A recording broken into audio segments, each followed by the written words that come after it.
Dia, nossa aula de matemática, testando seus conhecimentos, página 33. Vamos continuar falando de expressões. Lembrando que numa expressão, sempre eu resolvo primeiro as contas de multiplicação ou divisão, né? E depois eu resolvo a adição e subtração. Então, temos aí, resolva as expressões abaixo.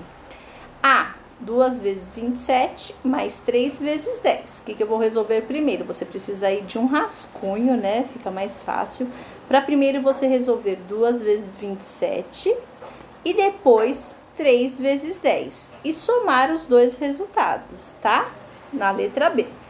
128 dividido por 2 menos 54 dividido por 3. Primeiro resolve 128 dividido por 2, você vai ter um resultado. E depois 54 dividido por 3. E aí você vai subtrair aí o resultado. Você vai fazer uma conta de menos com esses dois números. Letra C. 55 dividido por 5 mais 2 vezes 15. Primeiro 55 dividido por 5, você vai obter um resultado. E depois 2 vezes 15. E somar os dois resultados aí. Letra D. 5 vezes 83 menos 2 vezes 25. Primeiro você resolve 5 vezes 83 e depois 2 vezes 25. E esses dois números aí você vai fazer uma subtração. Letra E.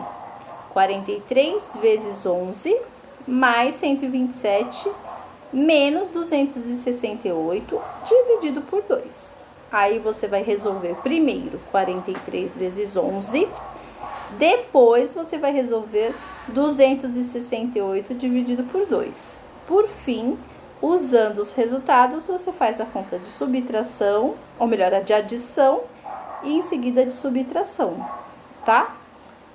Sempre, em primeiro lugar, divisão ou multiplicação. Depois, adição e subtração. Então, olha aí. Letra F, 455 dividido por 7, vai obter um resultado, mais 2.352 dividido por 6. Primeiro você faz a divisão de 455 dividido por 7, obtém um resultado. Depois a de 2.352 dividido por 6.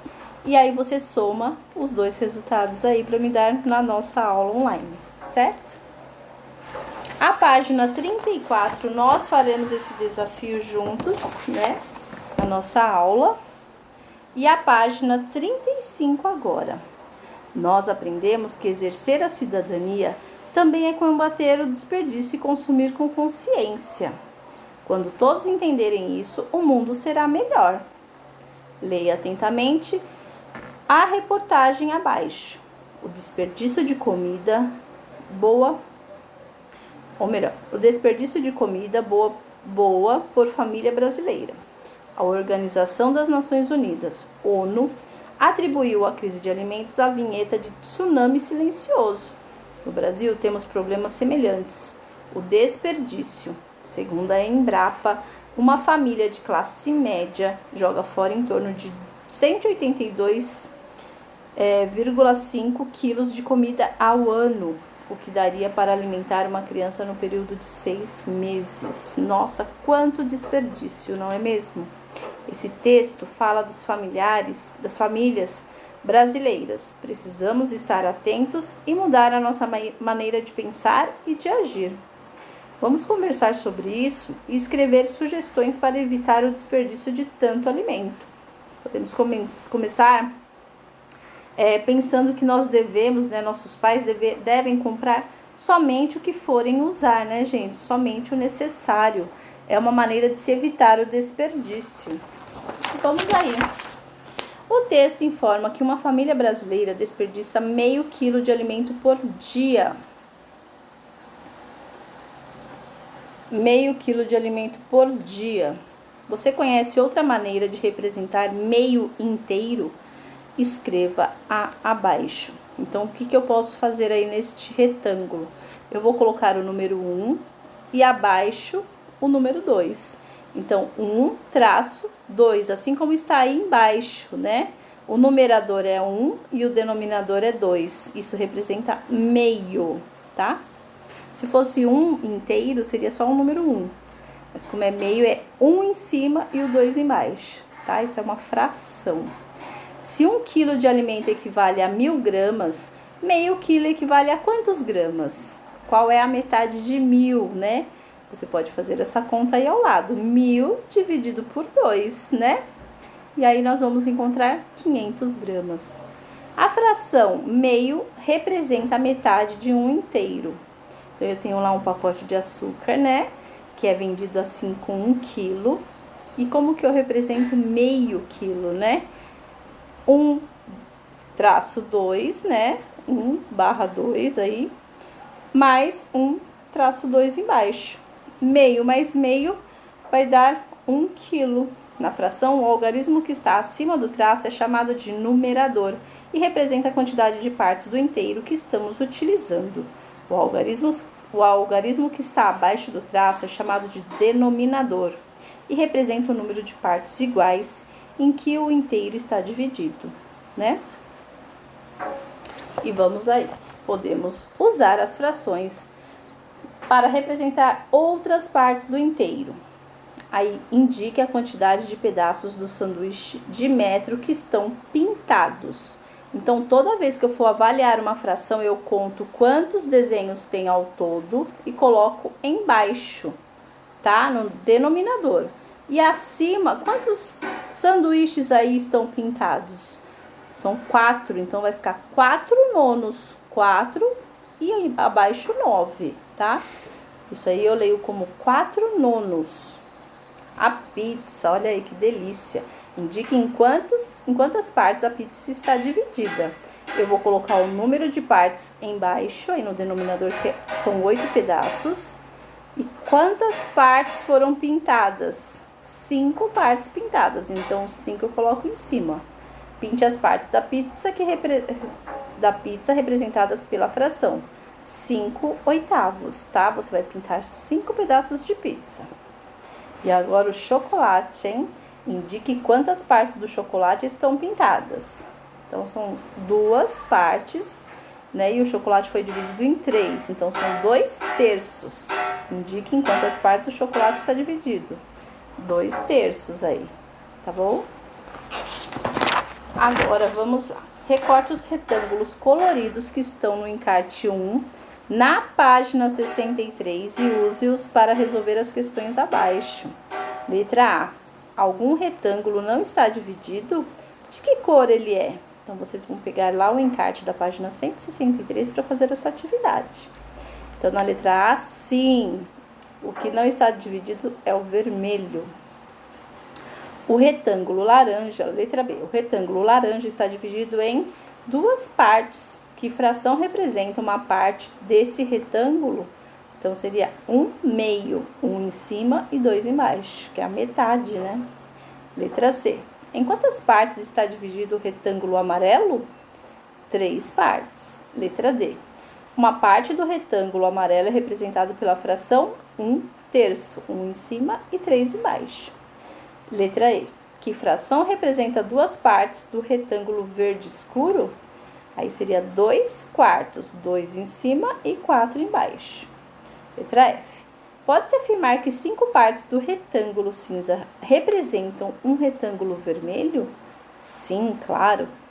Letra G. Quantas partes do retângulo rosa serão necessárias para cobrir metade do retângulo azul? Então, aí seriam 4 partes. Qual é a fração que representa 3 partes do retângulo azul? Seriam aí 3 nonos, 3 em cima e 9 embaixo. E letra I. Qual cor pode ser representada por 10/10 aí, né?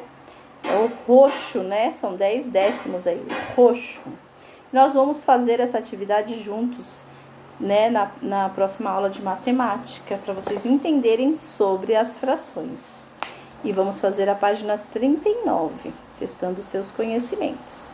Escreva a fração correspondente a cada parte solicitada. Exemplo. Parte vermelha é representada por 1/2, né? Tá pela metade, 1 inteiro dividido pela metade, a parte pintada, só tem uma parte pintada das duas aí, então é 1/2. Letra A parte azul é representada por 1/3, né? Uma, né, parte pintada que fica em cima, né? O número 1 em cima. E as 3, né, partes que foram divididas embaixo, 1/3. Letra B. As partes amarelas são representadas por 2, né, 2 partes pintadas, e as partes divididas 4, então fica 2/4. Letra C. As partes brancas são representadas por, então aí são 2 partes brancas das 5 partes aí, né, divididas. São 2/5. Letra D. A parte verde é representada por 1/6, uma parte verde das 6 que foram divididas. E letra E. As partes vermelhas são representadas por 4, né? 4 partes vermelhas das 7 que foram divididas. Então, 4/7. As partes brancas são representadas por 5/8. Então, 5 partes brancas das 8 que foram divididas, né? 5 em cima, 8 embaixo. Letra G. As partes azuis são representadas por 5/9. 5 partes azuis pintadas das 9 partes divididas. E letra H. As partes brancas são representadas por 3/10. 3 partes brancas das 10 que foram divididas. Agora a leitura de frações. Em frações, sempre lemos primeiro o numerador e depois o denominador. Observe os exemplos e complete. 1/3, 1/5, né? 1 e o 5 embaixo é 1/5. 3/7, 5/9, 3/4, 4/6, 2/8 e 6/10. Nas frações com denominador igual a 10, 100 e 1000, lemos o numerador e em seguida acrescentamos a palavra décimos quando é 10, centésimos quando é 100 e milésimos quando é 1000, respectivamente. Então, aí 3 sobre 10 aí fica 3/10, 5 centésimos e 1 milésimo. Nas frações com denominadores maiores que 10 e diferentes de 100 e 1000, lemos o algarismo do numerador, seguido do algarismo do denominador. E em seguida acrescentamos a palavra avos, quando passa de 10, ó. Exemplo, 7/15, né? Quando passa de 10 embaixo, no denominador, nós colocamos a palavra avos. Então, aí, se fosse acima de 10, começasse 7/11, 7/12, 7/13, 7/14. Então, passou de 10, eu coloco avos, tá bom? E nós vamos falar sobre essas frações nas nossas aulas online, tá bom? Fiquem com Deus, se cuidem. Um beijo!